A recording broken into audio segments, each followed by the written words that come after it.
Lupa pula nak tukar ni 5.3 Satu topik terakhir dalam bab ni, 5.3 tentang transistor. Ini adalah satu lagi komponen elektrik. Okey, awak kena tahu function dia. Banyak juga fungsi dia yang digunakan secara meluas lah.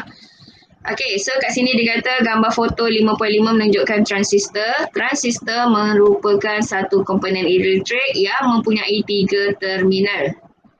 Okey, awak kena pasti terminal-terminal ni kena hafal, iaitu kita ada pengeluar E sebagai emitter, pengeluar.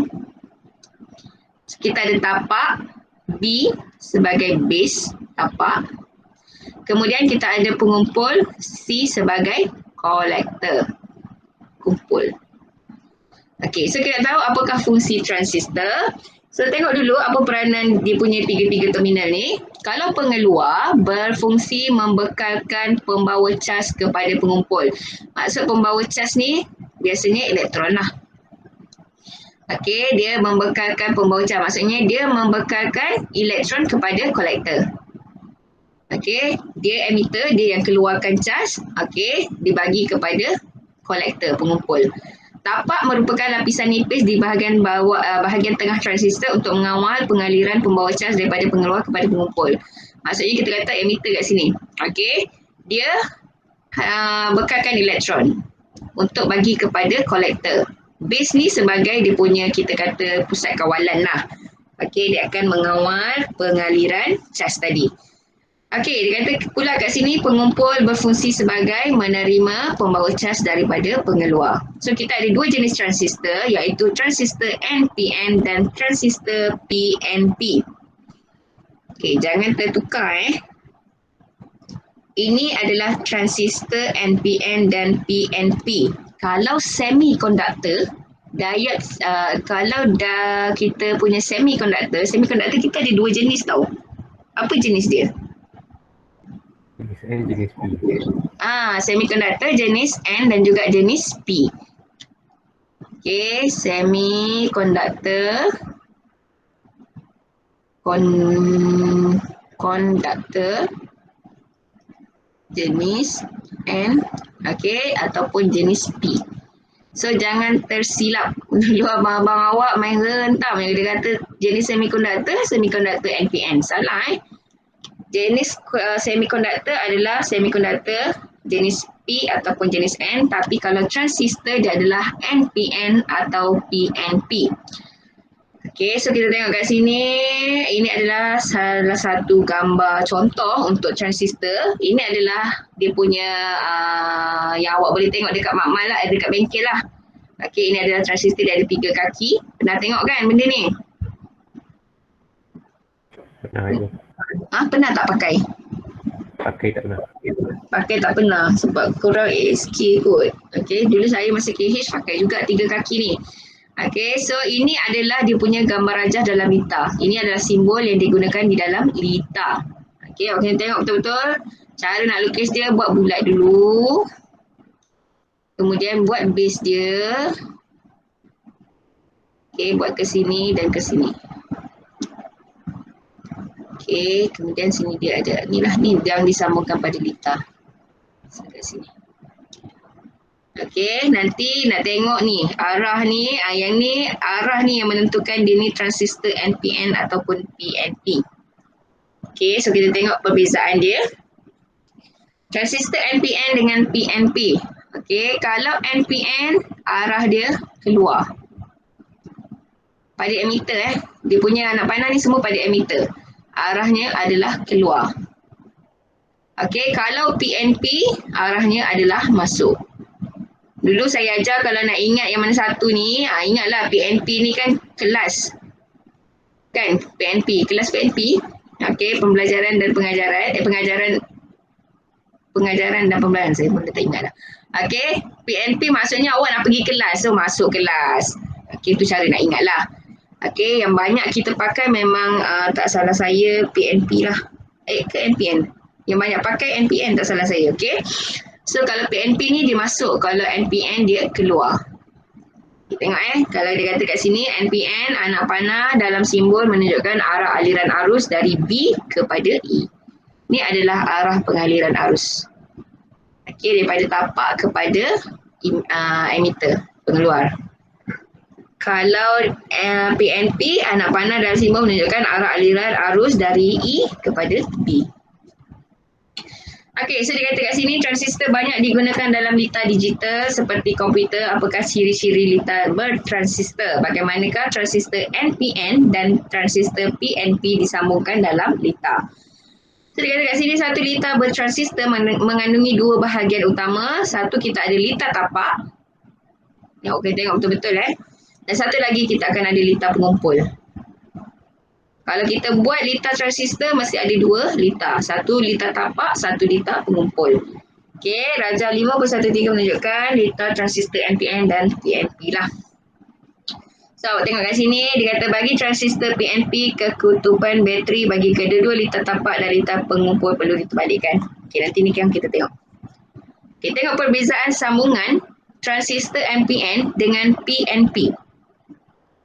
Komponen semua sama, kita ada L2, kita ada L1 untuk mentol, kita ada ni perintang. Okey, kita ada satu transistor dan kita ada sel kering. Okey, kita ada sel kering di sini. Sini pun kita ada sel kering. Sebab apa? Sebab kita ada dua litar. Di bahagian sini, okey, bahagian L1 ni adalah litar tapak. Di bahagian sini adalah litar pengumpul. Okey. So sekarang ni kalau untuk NPN bekerja, awak kena pastikan bahawa dia punya sini emitter kan. Sini adalah E, sini adalah C. Okey, kolektor dia, pengumpul dia mesti disambungkan kepada terminal positif. Kolektor untuk NPN. Okey, sambungan dia, kolektor mesti disambungkan kepada terminal positif bateri. Okey, emitter kat sini dua-duanya adalah negatif.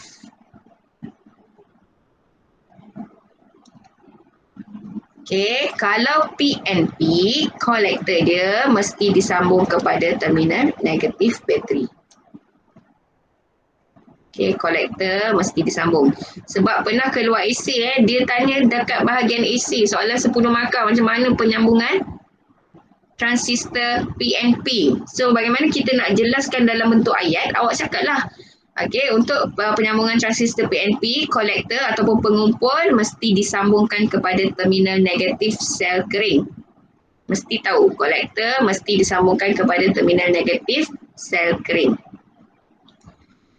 Okey, so kita tengok kat sini, ini adalah arah pengaliran arus. Okey, arah pengaliran arus kat sini, kumpul, masuk kat sini, pergi sini. Ni positif. Masuk kat sini, pergi sini. Yang dekat sini, litar tapak, macam biasalah masuk pada tapak dan dia pergi sini, keluar. Okey. Boleh sama jadi ikut laluan arus macam biasa. Okey, kalau kat sini positif, arus mengalir daripada positif, masuk kepada emitter, pergi ke sini, kepada sini ataupun naik ke atas.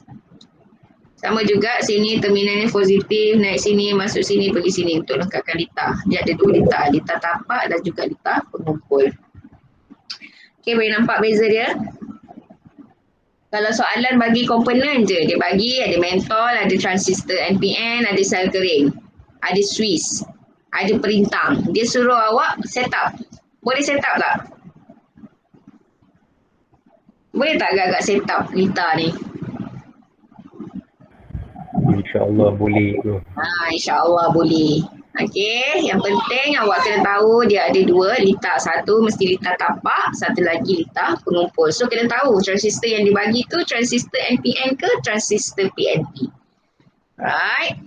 So kita tengok kat sini apa yang dia kata, apabila switch terbuka mentol S1 tidak menyala kerana litar tapak tidak lengkap dan arus tapak IB adalah sifar. Okey, bila kat sini switch terbuka, ni kita tengok kepada kedua-dua litar lah So bila kat sini dalam keadaan terbuka, maksudnya litar tapak ni adalah dalam keadaan tidak lengkap. Okey, arus tak boleh mengalir di sini. Sebab tu dia kata mentol L1 tidak menyala kerana litar tapak tak lengkap dan arus tapak sifar. Mentol L2 pun tak menyala walaupun litar pengumpul adalah lengkap. Nampak kalau kita tengok kat sini, switch ni kat sini je untuk litar tapak. Kalau kita tengok pada litar pengumpul untuk kedua-duanya, litar pengumpul ni adalah satu litar yang lengkap. Tetapi kenapa L2 pun tak menyala? Okey, sebab apa kat sini? Dia kata L2 tak menyala walaupun litar pengumpul adalah lengkap kerana transistor tidak dihidupkan. Okey, dan arus pengumpul IC adalah sifar. Bila transistor ni tak hidup, siapa yang nak bekalkan elektron pada transistor? Dia punya laluan dia jadi tak ni, terputus. Okey, maka kat sini pun akan jadi sifar. Bila IC pun sifar, IC ni adalah arus pengumpul. Bila arus pengumpul pun sifar, maka mentol L2 juga tidak menyala. So, apa pula yang berlaku? Apabila switch tertutup, mentol L1 menyala dengan malap kerana perintang RB berintangan tinggi dan arus tapak adalah sangat kecil. Okey, mentol kat sini menyala malap. Okey, sebabnya perintah kat sini nilai dia besar. Okey, so arus tapak yang terhasil tu rendah saja. Okey, mentol L2 menyala dengan terang kerana arus pengumpul IC adalah besar berbanding dengan arus tapak.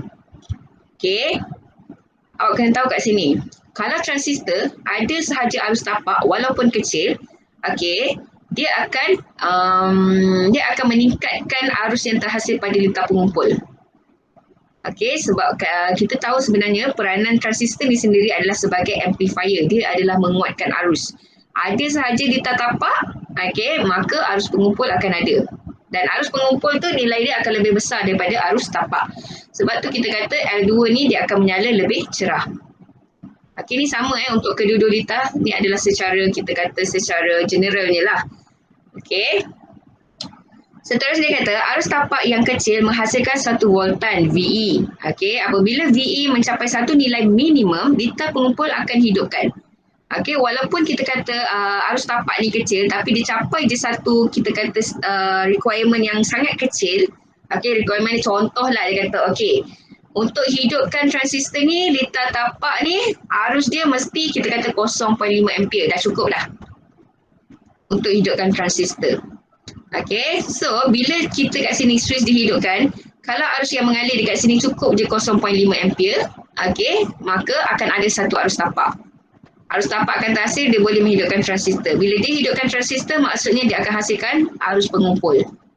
Okey, yang nilainya lebih besar daripada litar tapak. So dekat sini dia kata arus tapak dapat mengawal pengaliran arus pengumpul. Keadaan ini membolehkan transistor bertindak juga sebagai switch.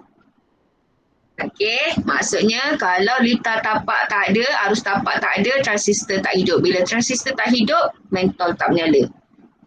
Okey, sebab tu kita boleh katakan dia juga bertindak sebagai switch automatik. Okey, rintangan RB adalah besar untuk hadkan arus tapak supaya transistor tidak menjadi panas dan terbakar. Okey, sebab untuk menghidupkan transistor, dia punya requirement dia rendah je. Arus tapak kecil pun dia boleh hidup. So, kita tak boleh bekalkan direct current terus kepada transistor sebab transistor ni dia agak sensitif. Okey, kalau kita bekalkan dengan voltaj ataupun arus yang besar, dia akan cepat terbakar. Sebab tu dalam pemasangan litar, memang kita akan letak, untuk litar transistor lah, memang kita akan letak satu perintang sebelum masuk kepada arus tapak. Supaya kita boleh hadkan arus yang masuk pada transistor. Supaya transistor kita tak rosak lah. Okey, boleh tak secara overall bagaimana transistor ni bekerja? Boleh. Yang penting awak kena tahu litar transistor dia ada, untuk litar transistor terbahagi kepada dua, litar tapak dengan litar pengumpul. Ada je arus tapak, maka akan ada arus pengumpul. Kalau arus tapak kosong, IB, base sama dengan kosong, maka IC juga akan sama dengan kosong. IC ni, arus pengumpul ni mesti bergantung sepenuhnya kepada IB, arus tapak. Kalau arus tapak kosong, IC juga akan kosong. Okey, tapi kalau ikutkan, kalau IB tu ada nilai, okey, IB akan lagi kecil daripada IC. Okey, boleh arus tapak akan sentiasa kecil daripada arus kolektor lah. arus pengumpul. Okey, kita tengok fungsi transistor sebagai amplifier arus. Untuk kita akan belajar dua fungsi lah. Satu sebagai amplifier arus. Okey, satu lagi sebagai switch automatik. Maksud amplifier. Amplifier ni adalah menggandakan, menguatkan. Okey, menggandakan ataupun menguatkan. Maksudnya transistor ni adalah satu komponen elektrik yang digunakan untuk menguatkan arus yang terhasil. Okey, amplifier. Amplifier ni adalah alat lah. Alat untuk menguatkan arus. Tu yang tadi amplifikasi tu tadi awak tengok tu. Sebenarnya amplifikasi tu kita tak pernah pun dengar kalau sebelum ni. Tak tahulah kalau dalam buku teks awak ni ada. So dia kata dalam Raja 5.4 suara penyanyi dapat ni ada baru tersebut. Okey, dapat diamplifikasikan, maksudnya dapat ditingkatkan ataupun digandakan melalui sistem pembesar suara. So maksudnya dalam silibus awak akan adalah nanti ni istilah amplifikasi. Maksudnya amplifikasi ni adalah proses menggandakan arus. Okey, amplifier ni adalah alat lah, sebab transistor tu adalah alat untuk menguatkan arus, amplifier. Okey. So kat sini kita tengok mengkaji kegunaan transistor sebagai amplifier arus. So awak kena tahu bagaimana kita nak set up supaya transistor ni bertindak sebagai amplifier. Okey, so dikata kat sini kita letak satu sel kering. So sekarang ni awak tengok dia pakai transistor apa ni? NPN. Yes, NPN. Tak salah saya yang selalu dipakai biasanya memang NPN lah. So bila NPN awak kena faham dia punya kolektor mesti disambung kepada terminal positif bateri. Okay. So kita dah susun, kita ada satu perintah kat sini, kita letak 1 miliammeter kat sini untuk kita tengok berapakah nilai arus yang masuk pada tapak, pada bis ni lah. Okay, seterusnya kita akan ada miliammeter kat sini, kita nak tengok berapa pula arus pengumpul yang terhasil apabila transistor ni dihidupkan. Okay. Catat bacaan A1 sebagai IB, A2 sebagai IC. Gantikan. Okay. So kita tengok dia punya graf. Kalau tengok kat sini, rintangan kat sini 2.2 dia ubah. Dia ubah ke rintangan pada perintang ni tadi. Maksudnya mula-mula dia start dengan 2.2 kilowatt. Kemudian ditukar kepada 3.9, 4.7, 6.8. Sebenarnya kenapa dia tukar perintang dekat sini? Kenapa dia perlu manipulate kat sini? Sebab kita nak tengok arus yang masuk tapak. Kita nak tengok arus tapak tu berapa. Sebab kita tahu bahawa bila kita ubah arus tapak, arus pengumpul juga akan berubah. Sebab arus pengumpul bersandar dengan arus tapak. Okey, kalau kita tengok nanti apa yang kita dapat. Yang ni lah. Bila kita tengok, bila kita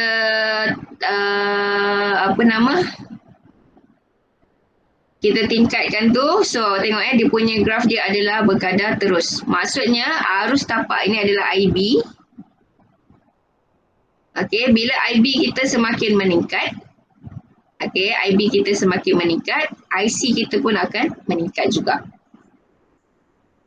Okey, so dia kata kat sini berdasarkan aktiviti 5.8 anda akan memperoleh graf IC melawan IB yang menunjukkan satu garis lurus melalui titik asalan dengan keseluruhan positif seperti yang ditunjukkan. Okey, hal ini membuktikan bahawa apabila tiada arus tapak lepas, bila IB sama dengan kosong, maka IC pun kosong. Sebab tu dia mesti melalui asalan. Graf yang untuk IC melawan IB wajib melalui asalan sebab bila IB kosong, IC mesti kosong. Okey, semakin bertambah arus tapak, semakin bertambah juga arus pengumpul. Nilai keseluruhan graf merupakan faktor penggandaan amplifier. Okey, maksudnya kalau kita nak tahu berapakah faktor penggandaan dia, okey. Saya dah lupa apa dia punya ni. Saya rasa M juga, magnification. Maksudnya berapa pembesaran dia. Okey, dia mestilah IC bahagi IB. Kita nak tahu berapa kali ganda yang ditingkatkan. Okey, sebab tu dia kata keseluruhan graf ni adalah mewakili berapa kali ganda penggandaan, faktor penggandaan bagi amplifier.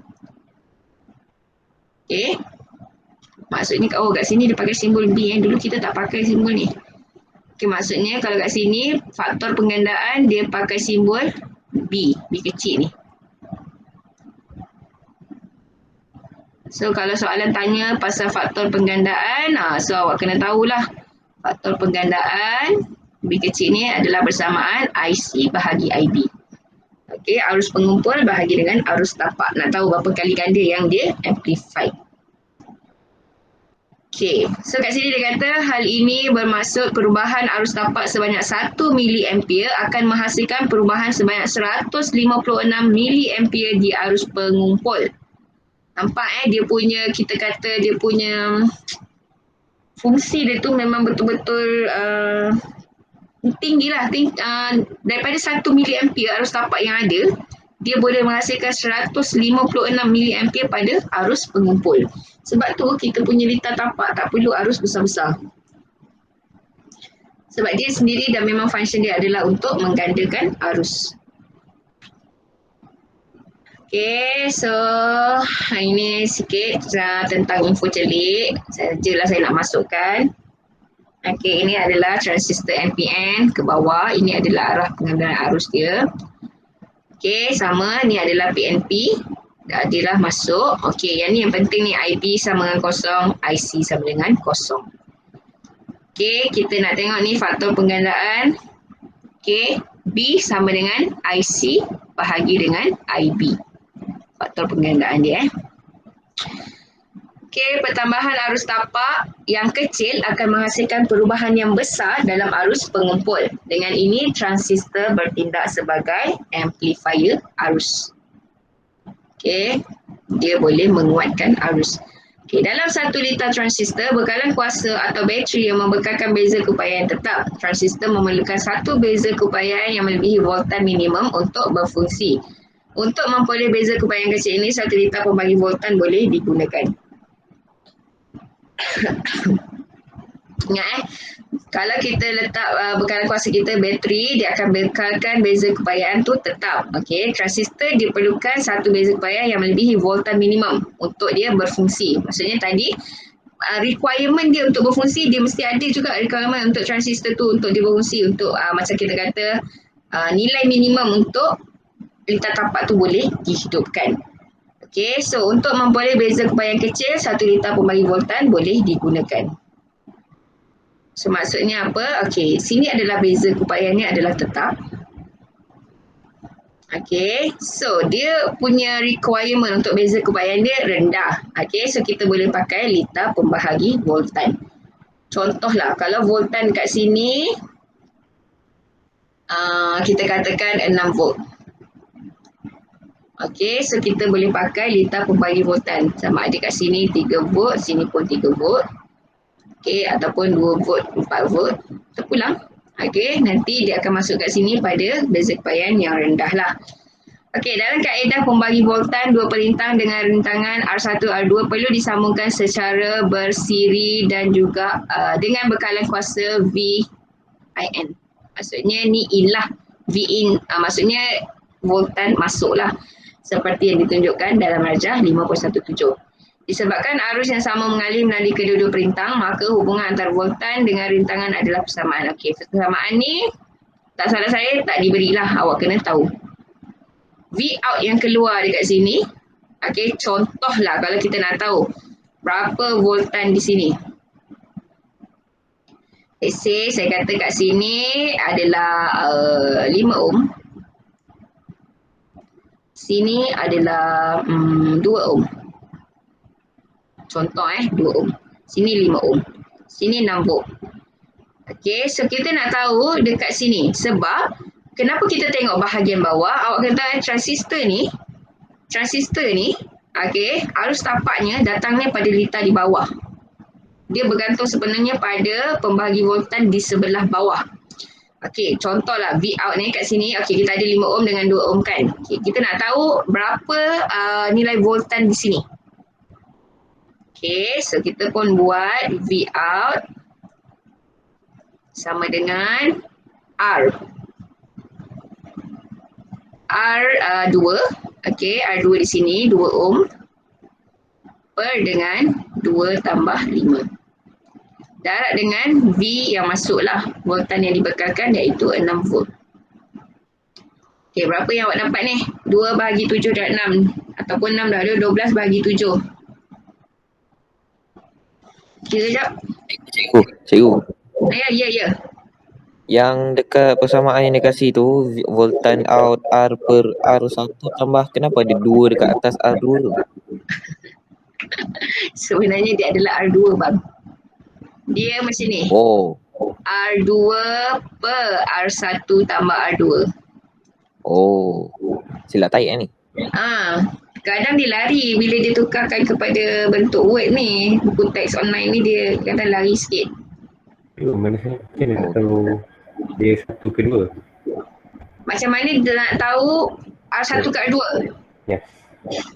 Okey, dia macam ni. Okey, let's say lah, contoh lah. Dia nak V out, maksudnya dia nak di bahagian sini. So kat sini lah yang akan duduk di atas. Kalau dia punya nama perintang ni adalah P dan Q, maksudnya dia akan jadi P jugalah kat bahagian atas per P tambah Q. Untuk nilai perintang dia. Tengok kepada kat mana yang dia nak cari. Okey, kalau lah misal kata dia nak cari kat sini. Okey, so buatlah Q per P tambah Q.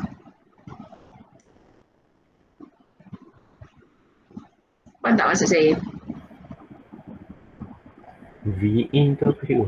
V in V out. V in ni, V in. V in adalah beza kepayan dibekalkan oleh sel kering. V in. Beza kepayan contohlah, 2 sel kering ni hasilkan 6 volt. Okey, V in ni 6 volt lah.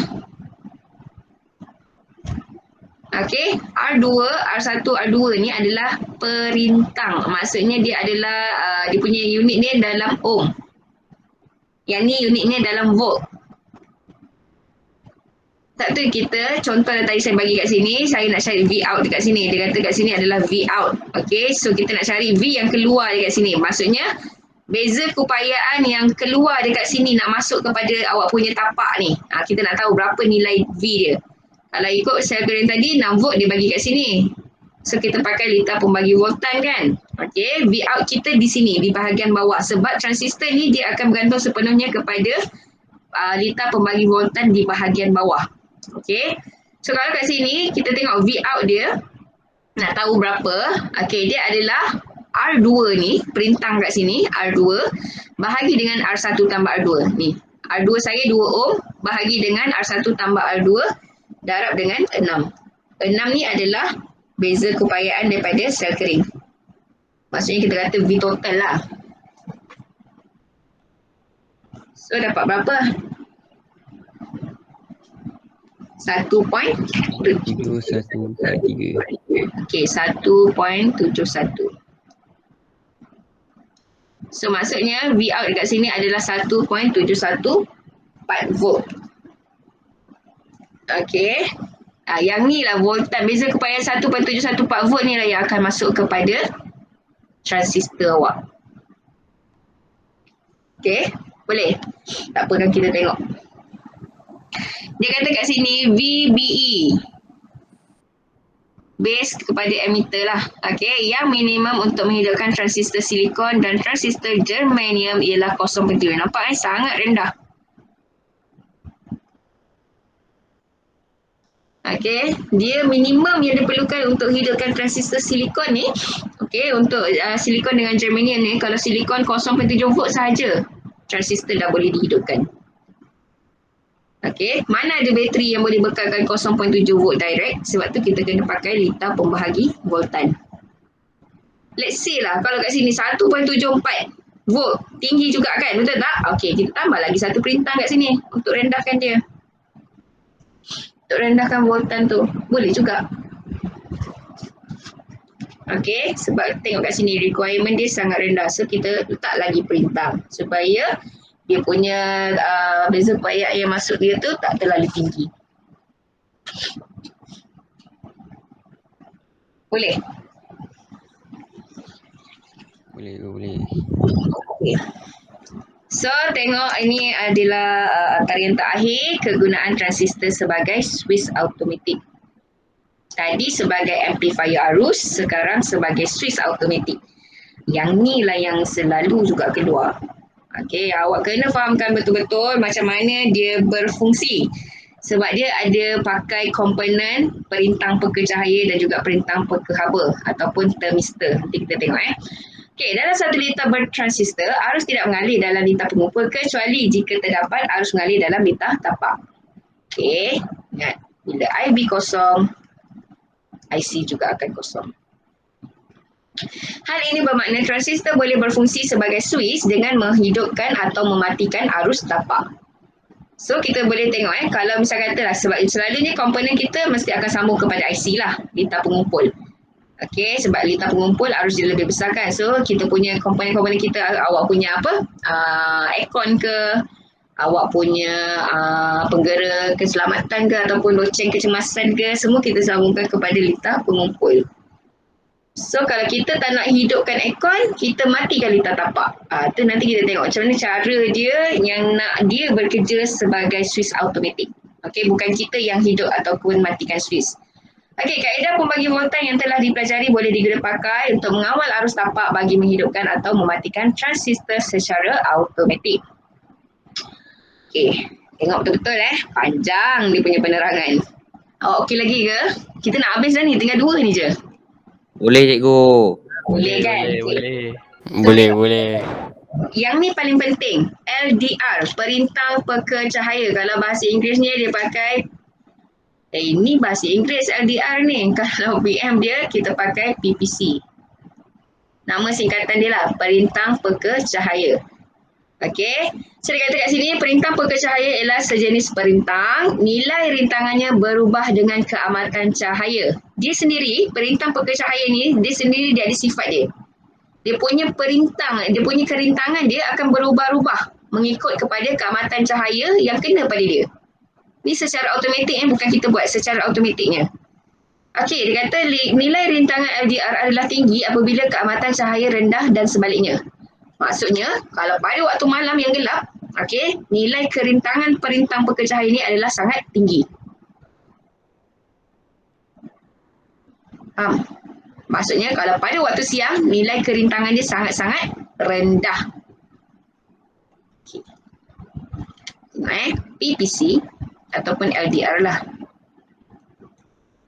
R tinggi, gelap. Okey. Waktu yang cikgu dia akan mati kalau waktu malam dia akan mati. Ya. Nanti kita tengok macam mana dia. Cara pemasangan dia pun kena betul. Pada litar dia tak pakai timer lah cikgu. Dia tak pakai timer, tidak.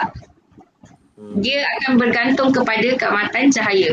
Sebab itulah kalau awak tengok lampu-lampu jalan, dia on bukan pada waktu yang tetap. Kadang-kadang kita tengok, Ifah kenapa tutup? Okey, kalau kita tengok kadang-kadang belum pun pukul 7 dah menyala. Kadang-kadang pukul 7 menyala. Dia akan depends kepada keamatan cahaya. Okey. Okey, so dia kata kat sini dalam keadaan gelap, rintangan LDR adalah sangat tinggi. Berdasarkan konsep pembahagi voltan, nilai voltan merentasi LDR, V LDR ni akan meningkat. Maksudnya kalau kita tengok, kita letak LDR di sini, bahagian bawah. Okey, bahagian bawah kalau misal kata nilai kerintangan dia tinggi, maksudnya beza kepayan yang lalu kat dia juga akan tinggi. So, bila dia kata kat sini apabila nilai voltan LDR melebihi voltan minimum yang patut merentasi pada BE ni tadi, okey, dia akan menghidupkan transistor. Keadaan ini akan menyebabkan arus pengumpul IC yang lebih tinggi mengalir dan litar pengumpul dan juga mentol akan menyala. Cikgu, Faham tak? Yep. apa fungsi Saya khusus transistor ni cikgu? Inilah sebagai switch automatik. Transistor tu? Banyak digunakan secara meluas sebagai switch automatik dengan amplifier. Okey, contoh. Nanti kita tengoklah. Tak apa, awak tengok dulu. Okey, pasal perintah peka cahaya ni. Okey, perintah peka cahaya ni disebabkan sifat dia rintangan tinggi pada waktu gelap. Okey, awak kena tahu hubungan dia. Bila R rintangan LDR tinggi, Okey, voltan yang melalui LDR juga akan tinggi. Transistor, kita ada requirement yang minimum. Okey, voltan yang minimum untuk menghidupkannya. Okey, macam LDR ni dia punya kerintangan dia boleh mencecah sampai 50 kilo ohm. Tapi bila kerintangan dia sangat-sangat rendah, dia boleh mencapai sangat-sangat kecil dia punya kerintangan dia. Okey, sehingga kan tak cukup untuk dia menghidupkan transistor. Okey, so untuk litar pembahagi voltan, selalunya ayat umum yang kita akan cakap, okey, apa yang perlu awak lakukan untuk litar transistor bekerja sebagai switch automatik, awak kena tengok bahagian pembahagi voltan di bahagian bawah. Awak kena pastikan di bahagian bawah ni, tak kisahlah apa benda yang awak pakai dekat bawah ni, LDR ke, thermistor ke. Okey, bahagian bawah ni awak kena pastikan pada litar pembagi voltan bahagian bawah, R mesti tinggi. Supaya V tinggi. Supaya arus tapak boleh terhasil. So, bila arus tapak terhasil, IC tinggi. Bila IC tinggi, komponen dihidupkan.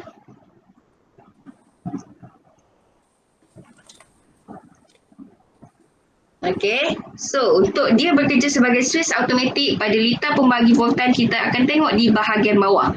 Sebab arus tapak bergantung sepenuhnya pada litar pembagi voltan di bahagian bawah. Okey, di bahagian bawah ni.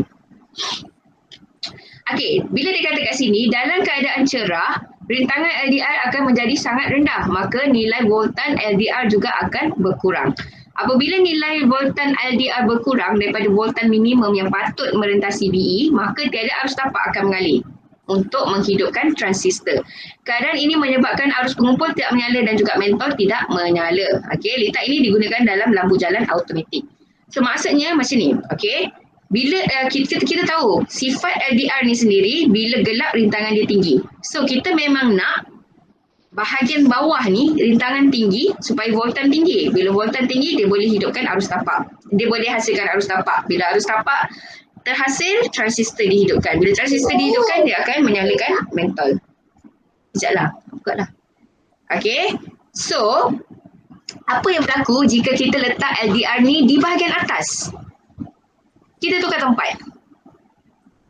Okay, contoh okey. Nanti dulu. Sebelum tukar tempat nanti dah. Okey. Sekarang ni, let's say lah kita kata pada waktu yang gelap. Tak semestinya malam kadang-kadang waktu yang awak tengok siang tapi keadaan sangat mendung, gelap, lampu pun menyala juga, betul tak? Betul. Okey. So kita kata pada keamatan cahaya yang sangat-sangat rendah, maksudnya ketika gelap. Okey, kita letak LDR di sini. Okey, kat sini ni perintah tetap 10 kilo ohm tau. Ini adalah perintah tetap 10 kilo ohm. Okey, perintah peka cahaya bila keadaan makin lama makin gelap, dia boleh mencecah contohlah sehingga 100 kilo ohm. Maksudnya kita kata antara dua ni, pada bahagian bawah dia punya kerintangan dia lagi tinggi berbanding atas, betul? So bila kerintangan dia tinggi, voltan dia tinggi. Bila voltan tinggi, arus tapak terhasil. Bila arus tapak terhasil, transistor dihidupkan, lampu nyala. Apa yang berlaku jika LDR ni saya letak di bahagian atas, saya switch tempat dengan perintah tetap ni. Okey, let's say lah saya kata kat sini LDR. Nak kena tengok betul-betul Okey, kat sini saya tukar kepada perintah tetap 10 kilo ohm. Okey. Nantilah kejap. Okey, so kita tengok pada waktu gelap apa yang berlaku? Kerintangan PPC ni, LDR ni tadi menjadi sangat tinggi. Okey, 100 kilo ohm dekat sini. Bahagian bawah tetap 10 kilo ohm sahaja. So, antara dua litar pembagi voltan ni, kita katakan bahagian bawah ni kerintangan dia sangat kecil. Bila rintangan sangat kecil, okey, beza keupayaan yang melalui tapak pun kecil, arus tapak tidak terhasil, maksudnya arus tapak adalah sifar, maka transistor tidak dihidupkan, lampu tidak menyala. Pada waktu gelap. Lampu akan menyala pada waktu apa? Pada waktu siang. Sebab awak tengok kat sini. Okey, bila waktu siang pula, yang mana kita kata keamatan dia sangat tinggi kan? Okey, bila keamatan sangat tinggi, LDR ni contohlah. Okey, dia punya kerintangan dia boleh drop sampai 1 kilo ohm. Okey, apa yang berlaku? Bila dia punya kerintangan dia drop sampai 1 kilo ohm, okey, di bahagian bawah ni, perintang tetap yang 10 kilo ohm ni kita kata dia punya kerintangan dia adalah tinggi. Okey, bila kerintangan tinggi, maksudnya voltan yang merentasi transistor pun tinggi, arus tapak dihidupkan, maka mentol akan menyala. So, salah sahaja pemasangan, kalau PPC tu ataupun LDR tu awak letak di bahagian atas, maksudnya litar awak ni, okey, dia akan bagi, maksudnya transistor awak ni akan menghidupkan lampu pada waktu siang. Tapi dia mematikan lampu pada waktu malam. Dia konsep dia macam tu. Faham tak? Disebabkan kerintangan LDR ni sendiri. Faham ke tidak tu? So yang bahagian bawah kerintangan kena besar.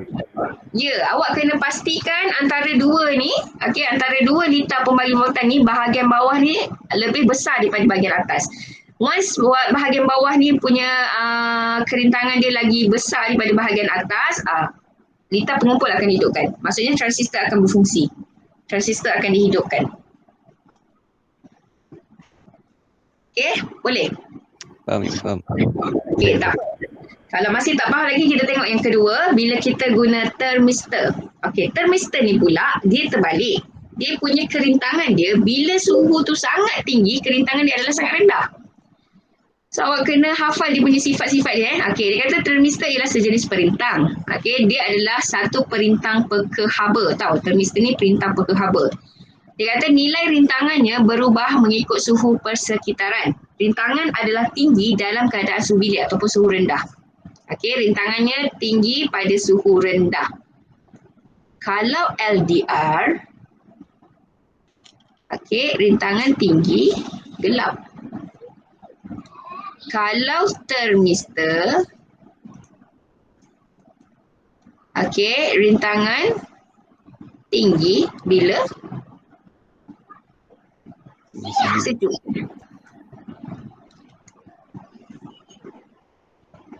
Okey, boleh. Okey, dia kata kat sini apabila suhu di sekitar termistor meningkat, rintangannya menjadi rendah, okey, dan voltan merentasi termistor juga berkurang. Berdasarkan konsep pembagi voltan, apabila voltan merentasi termistor berkurang, voltan yang merentasi perintang pun berkurang, okey, VR akan meningkat. Sorry. Voltan merentasi perintang R akan meningkat. Oh, okey. Mana R dia?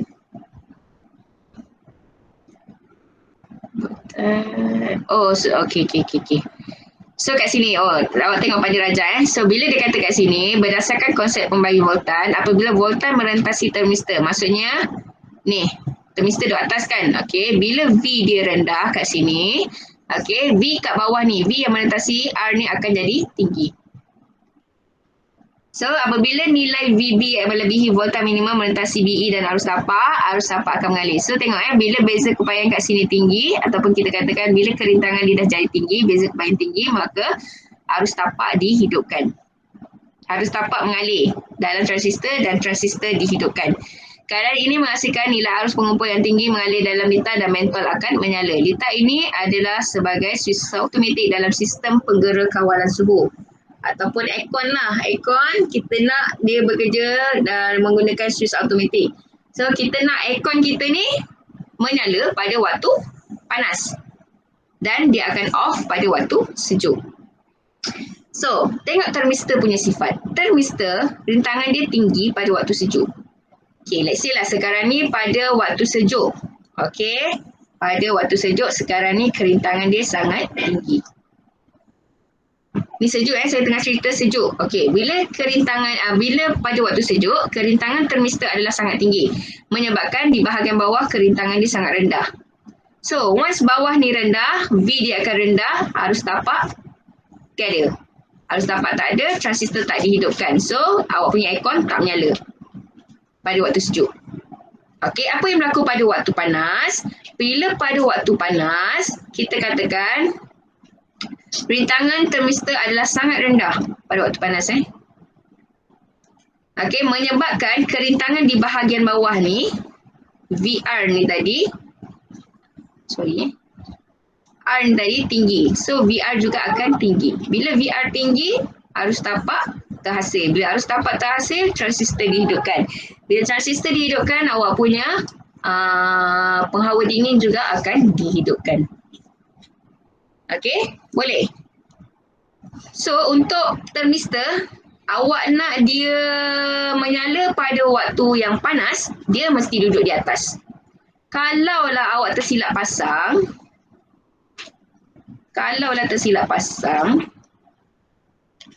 let's say lah saya kata, termistor ni awak kena tahu simbol dia simbol dia begini. Okey, let's say lah kat bawah ni adalah termistor, dekat bahagian atas ni adalah satu perintah tetap 10 kilo ohm. Okey, apa yang berlaku ketika pada waktu panas? Aircon tak menyala. Bila waktu panas, apa yang berlaku? Kerintangan termistor ni adalah sangat rendah. R dia ni, R termistor ni sangat rendah. Bila R sangat rendah, beza keupayaan yang lalu pada termistor awak juga adalah termistor rendah. Bila rendah, I, B kosong. Maksudnya arus tapak dia ada. Bila arus tapak tak ada, transistor tak hidup. Transistor tidak hidup. Okey, bila transistor tak hidup, apa yang berlaku? Penghawa dingin pun tak hidup. Off. Pada waktu panas. Pada waktu sejuk,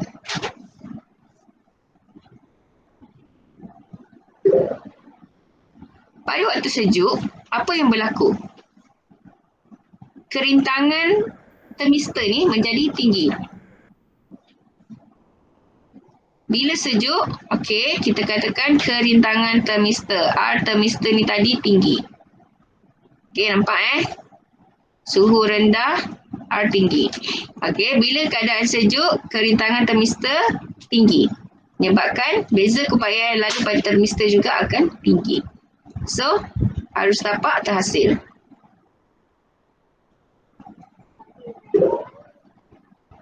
Okey, bila arus tapak terhasil, transistor on. So, aircon pun on.